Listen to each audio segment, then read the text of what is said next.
Hello. In this WAGO tutorial, we demonstrate the option of uploading certificates via a CODESYS application. When using security certificates in automation technology, you always face the challenge that certificates have an expiry date. There are no security certificates that can be used indefinitely. As a result, at some point during the life cycle of a machine or system, you will eventually need to import new certificates.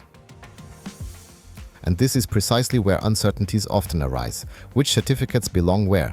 Does the system need to be stopped? What if the operators don't have access to CODESYS as a development environment? This means you need to think carefully about certificate management.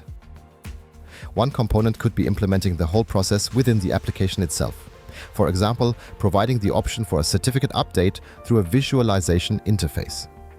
In this video, we show the core of such a solution. A CODESYS application that automatically copies newly uploaded certificates into the correct target structures. This is necessary because, without CODESYS, we have no access to the folders in which CODESYS requires the certificates.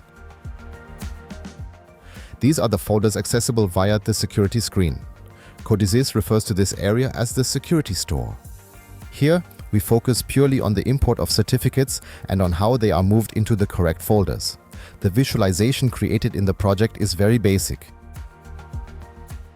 In principle, the program is functional, but for a real-world system, quite a bit of additional programming work is required to seamlessly integrate it into a machine.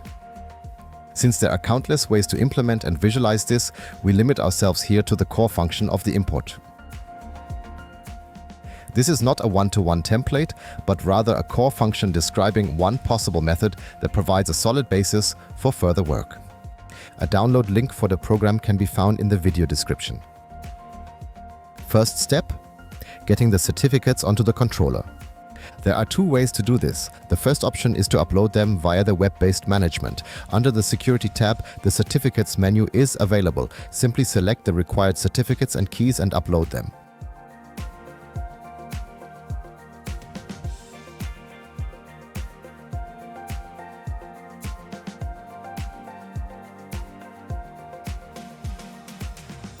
The storage folder on the controller is shown at the top. We want to verify this, so we connect to the controller using an FTP client, which already brings us to the second method for uploading certificates, namely transferring them directly via FTP.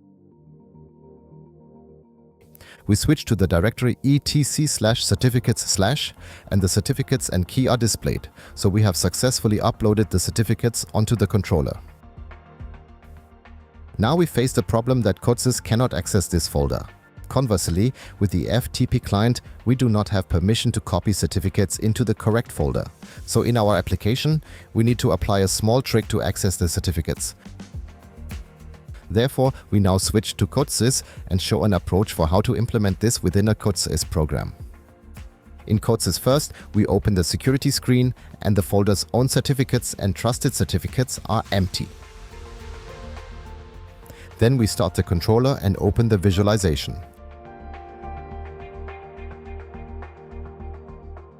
By pressing Start, the uploaded certificates are read out. We now tick the boxes to determine in which folder each certificate should be stored. Our controller is the server, so it requires the server certificate in the own folder. The client certificate and the root CA must be placed in the trusted folder.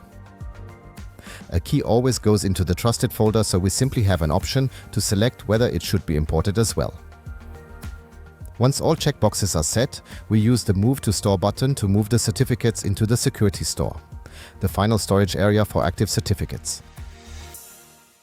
This means that when we look at the security screen again, the certificates are displayed, and we have imported them without using CODESYS as a development environment. Now let's look step by step at the program behind this. CODESYS provides several methods for certificate handling, and to use them, a whole range of libraries is needed.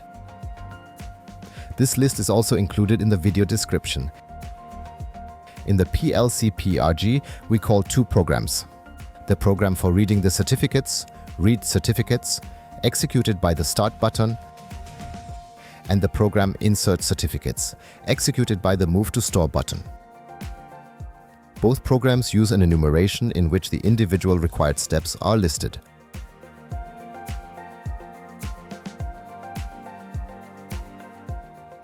The Read Certificates program begins with an area where the checkboxes from the visualization are evaluated and the respective indices are assigned.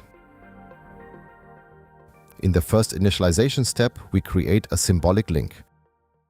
As mentioned earlier, we have no external access to the temp folder, and since firmware version 26, CODESYS no longer grants access to the etc folder. The symbolic link solves precisely this problem by linking both directories. Next, we check whether the folders exist and store the directory path. We then read out the folder and store each certificate in an array. Since the certificate names always begin with the path prefix //, we need to remove this prefix.